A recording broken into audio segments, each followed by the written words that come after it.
have been feeling a bit like I am not improving anymore. My very sad carve scores probably contributed to it, but regardless of that, I have been in my head a lot.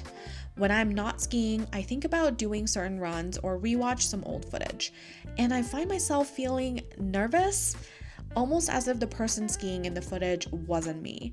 She was an outdated version that was more courageous. When I was a year or two into skiing, it felt like I was constantly skiing something that was the hardest thing I have ever done. It was so easy to celebrate those wins. I was always a nervous skier, but I also had some unearned confidence in those days. I saw on YouTube one time that the most important thing when skiing down a steep run was to lean forward and commit. With just that piece of information, I skied the high alpine at Breck for the very first time. My friend took me to a couple of very steep runs, Lulu's and Magic Carpet. Thinking about it now is honestly freaking me out a little bit, but at the time I had no hesitations. I just wanted to prove myself. I quite literally dove in without thinking and went all the way to the bottom, linking turns without stopping. I felt awesome. I thought I knew everything there is to know about skiing steeps. Obviously, that did not last long after some encounters with ice, rocks, and bigger, weirder bumps. Even so, I persisted. I would do a ton of research on difficult runs, look at them from the lift many times, and hype them up in my head for a long while. Then, when I eventually did them, it always made me feel like I was going on up. Outhouse at Winter Park, Poly at A Basin, Bell Mountain at Aspen, and countless more aspirational runs I collected made me feel like I improved each and every time, even if I am just barely making it down. Now, in the past couple of years, my focus has shifted a little bit more towards skiing these runs better instead of just treating them as trophies to collect. I recognize that this is not going to give me the kind of instant gratification that merely skiing a harder run would provide. This is also around the same time I started using Carve and trying almost fruitlessly to get that ski IQ up. I know it's ridiculous and it's just a number, blah blah blah, but it's hard not to wonder whether you have really been improving when those numbers don't move. I also watch myself a lot more now that I'm on YouTube and have a lot more opportunities to analyze every mistake. And this feeling of not improving is making me question my abilities to ski the hard stuff, which is probably why I get nervous thinking about doing hard runs, literally not even when I'm doing them, just when I'm sitting at home thinking about it. Now, today we are skiing this run at Sunlight. It is a simple lift line black run with some bumps. Nothing wild, but the conditions are a little lackluster. The snowpack is pretty thin and melting quickly in the 45-degree weather. There were rocks poking out everywhere at varying sizes. There weren't a lot of choices, so we skied this even though it was rocky.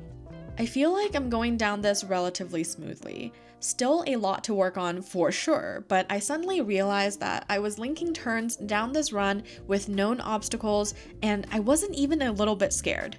I was actually going for it, and it was not the kind of unearned confidence that had me down a steep run without knowing any better. This was confidence while knowing that there are rocks lurking and trees around me. It's confidence despite knowing all the things that can throw me off. And even though Carve condescendingly told me I did great and proceeded to give me a very low score, I realized with satisfaction that I am indeed moving forward.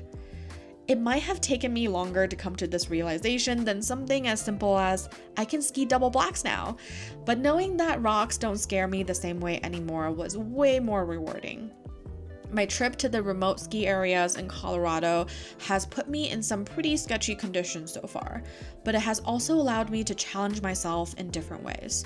So maybe we are not always looking better, getting higher edge angles, or skiing faster, but I think the improvements on our mental games are just as important and worthy of celebration. For a nervous skier like me, it means everything.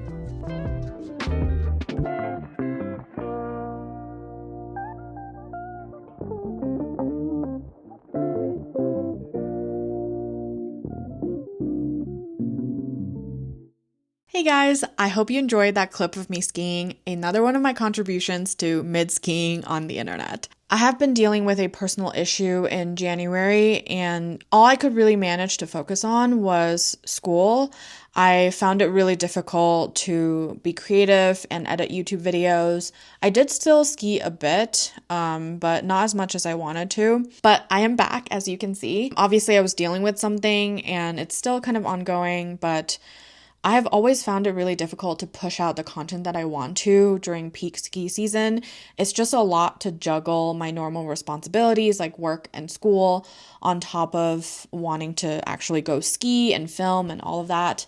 And I really enjoy the process of making long form videos that take a while to put together with more editing, more details, more storytelling. I just had to admit to myself at some point that it is not happening in peak season. I have really tried in the past couple of seasons and I just end up burning out really, really quickly. And filming and editing just becomes this thing that gives me a lot of anxiety because I just keep feeling like I'm behind with all the ideas I want to do. So anyway, I'm still going to be doing those because those types of videos, like the video of Niseko and Crested Butte, those are some of my favorite videos on my channel.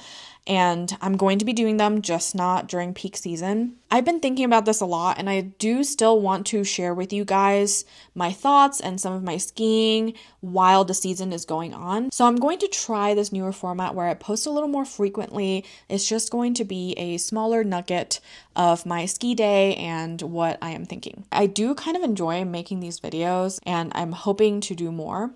I hope this means that I get to share with you guys more what I'm thinking and more authentically like what I'm going through, since it will be more real time. Thank you for watching, especially if you made it all the way here, and I will see you hopefully very soon.